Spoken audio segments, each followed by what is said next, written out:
Present teacher. Hello student, आज हम class 8 के चैप्टर 2 के बारे में पढ़ेंगे।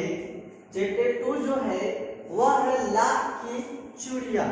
यह एक कहानी संग्रह है। इस लाख की चूड़ियाँ जो कहानी संग्रह है, इस कहानी को हम आज विस्तार से पढ़ेंगे। तो चलिए हम देखते हैं लाख की चूड़ियाँ कहानी को। तो ठीक है, देखते हैं। देखिए, सारे गांव में बदलू मुझे सबसे अच्छा आदमी लगता था। एक गांव है और उस गांव में एक बदलू नाम का लड़का रहता है जो सबसे अच्छा लगता है, क्योंकि वह मुझे सुंदर सुंदर लाख की गोलियां बनाकर देता था। वो क्या करता था? सुंदर सुंदर, बिल्कुल गोल गोल गोलियां बनाकर देता था। मुझे अपने मामा के गांव जाने का सबसे बड़ा चाव यही था कि मैं वहां से लौटता था तो मेरे पास ढेर सारी गोलियां होती थी, रंग बिरंगी गोलियां जो किसी भी बच्चे का मन मोह ले। मेरे पास बहुत सारी रंग बिरंगी गोलियां हो जाती थी। वैसे तो मेरे मामा के गांव होने के कारण मुझे बदलू को बदलू मामा कहना चाहिए था, परंतु मैं उसे बदलू मामा न कहकर बदलू काका कहा करता था। मैं उसे मामा नहीं कहता था, उसे क्या करता था? बदलू काका कहता था। जैसा कि गांव के सभी बच्चे उसे कहा करते थे। बदलू का मकान कुछ ऊंचे बना था।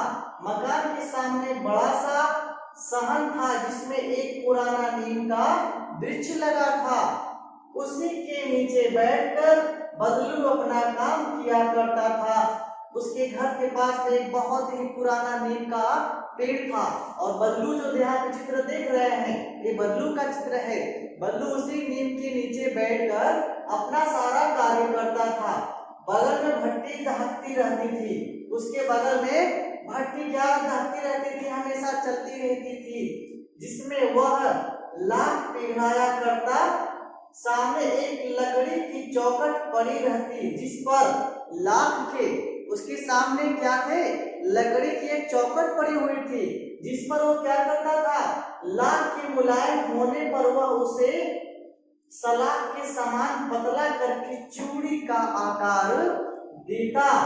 पास में 4-6 विभिन्न आकार की बेलन नुमा मुंगेरियां रहती जो आगे से कुछ पतली और पीछे से मोटी होती।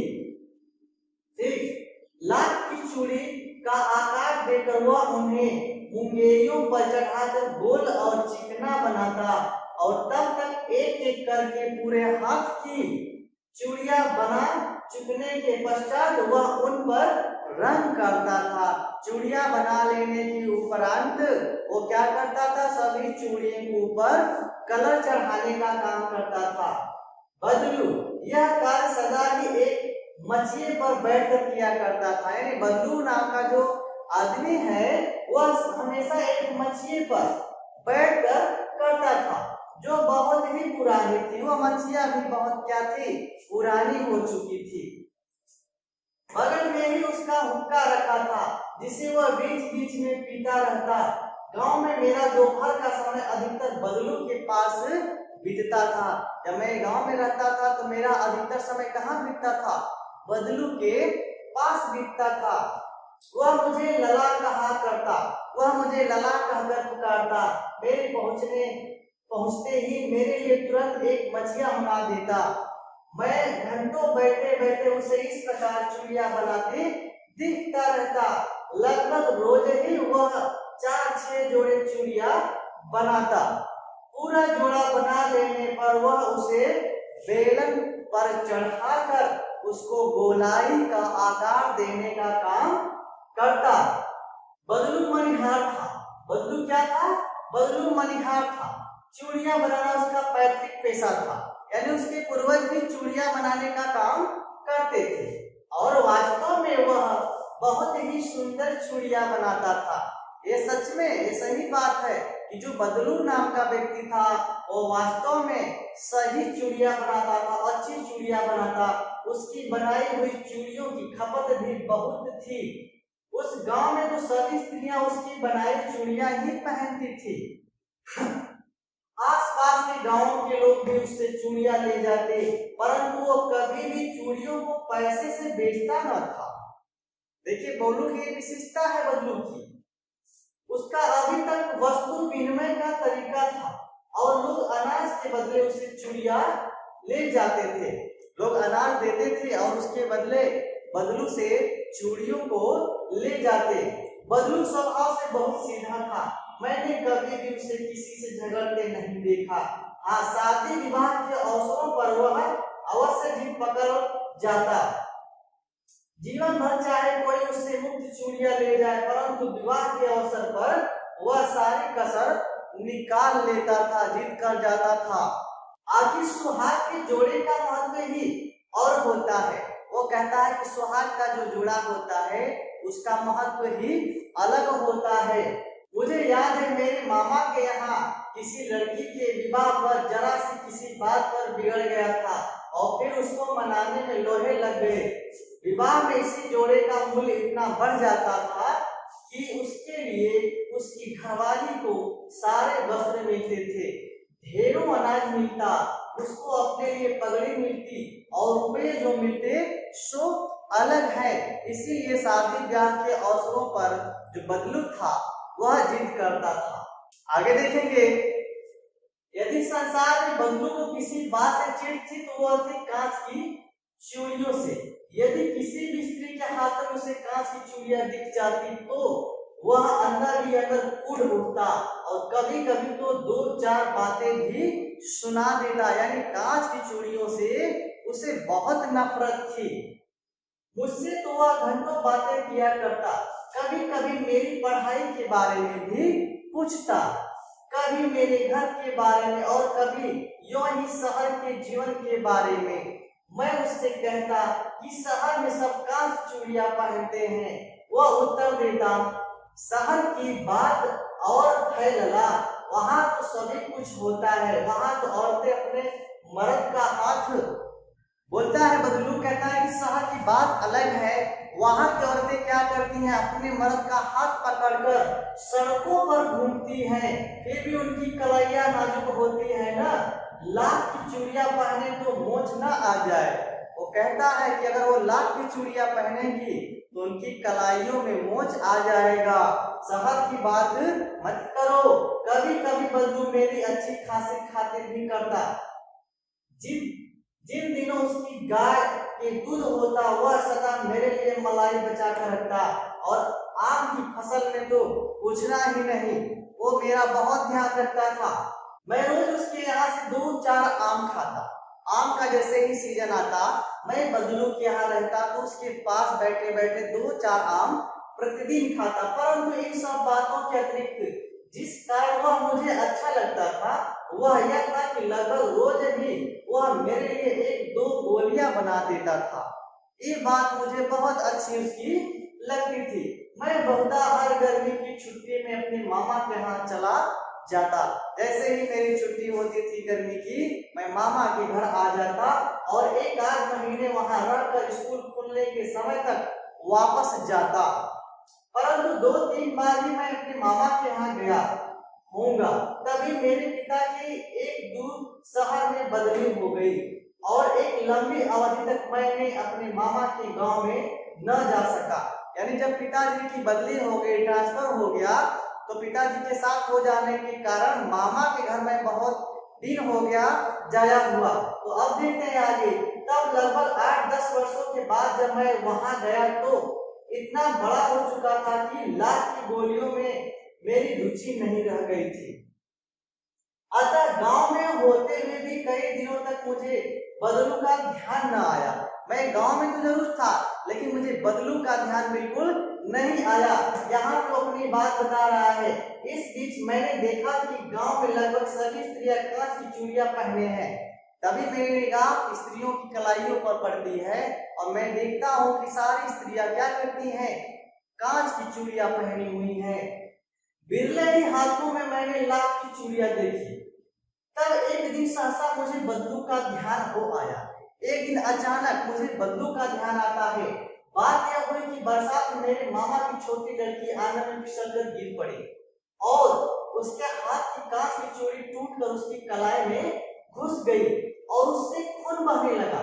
मेरे मामा उस समय घर पर न थे, मुझे ही उसकी मरहम पट्टी करनी पड़ी। तभी सहसा मुझे बदलू का ध्यान आया। उसी समय मुझे बल्लू का ध्यान आया और मैंने सोचा कि उससे मिल आऊं। अतः शाम को मैं घूमते घूमते उसके घर चला गया। जैसे शाम होती है मैं घूमते घूमते बल्लू के घर पहुंच जाता हूँ। बल्लू वहीं चबूतरे पर नीम के नीचे एक खाट पर लेटा था। नमस्ते बल्लू काका, मैंने कहा। मैंने बल्लू को देखकर नमस्ते बल्लू काका बोला। नमस्ते भैया।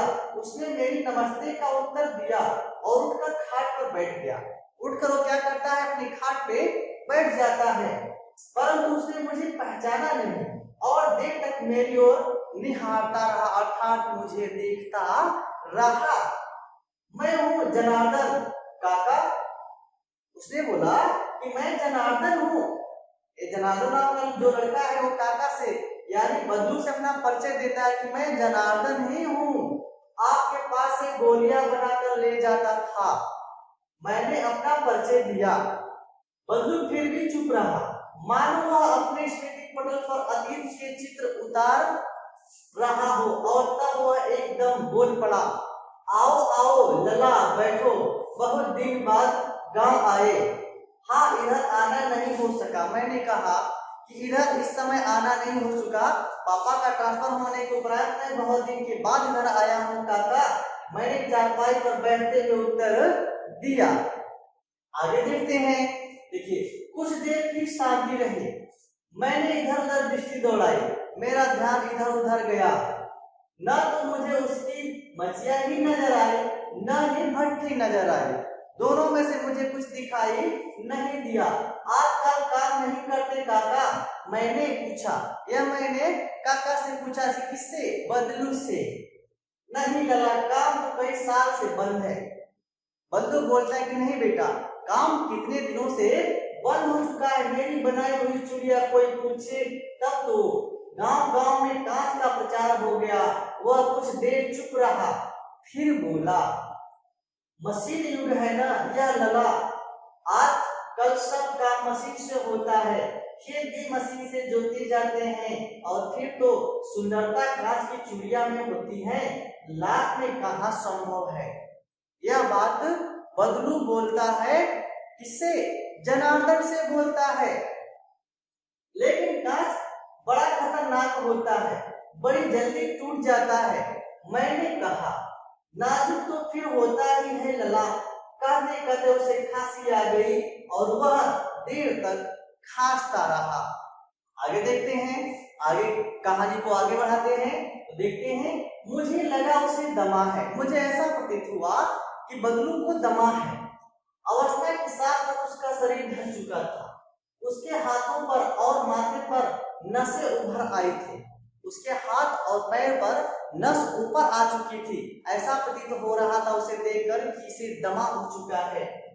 जाने कैसे उसने मेरी शंका भांप ली और बोला, दमा नहीं है, मुझे फसली खांसी है। वो मेरी बातों को भांप जाता है, समझ जाता है और इसके बाद कहता है, नहीं नहीं लला, मुझे दमा नहीं है, मुझे फसली खांसी है। यही महीने 2 महीने से आ रही है, 10-15 दिन में ठीक हो जाएगी। वो बोलता है बल्लू कि 10-15 रोज लगेंगे, ठीक हो जाएगी। मैं चुप रहा। मुझे लगा उसके अंदर कोई बहुत बड़ी व्यथा छिपी है, मुझे ऐसा प्रतीत हुआ। मैंने देर तक सोचता रहा कि इस मशीन युग ने कितने हाथ काट लिए। मेरे अंदर ये बात बहुत देर तक चलती रही, यानी किसके? जनार्दन के अंदर। कुछ देर फिर शांति रही जो मुझे अच्छी नहीं लगी। कुछ देर तक शांत रहने के उपरांत अब वो बोरिंग लग रहा था, जो कि जनार्दन को अच्छा नहीं लग रहा था। आम की फसल अब कैसी है काका? मैंने ये बात किससे पूछा? काका से।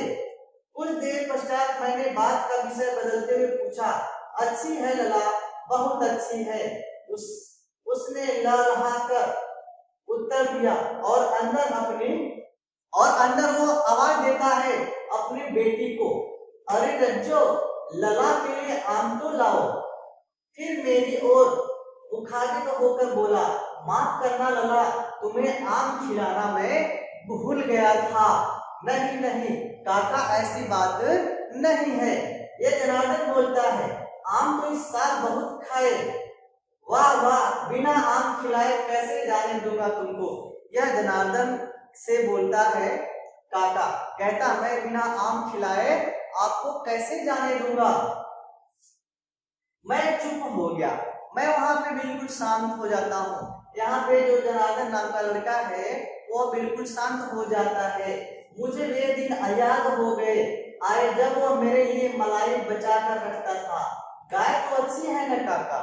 मैंने पूछा कि गाय तो अच्छी है ना काका? गाय कहाँ है लला? 2 साल हुए बेच दी।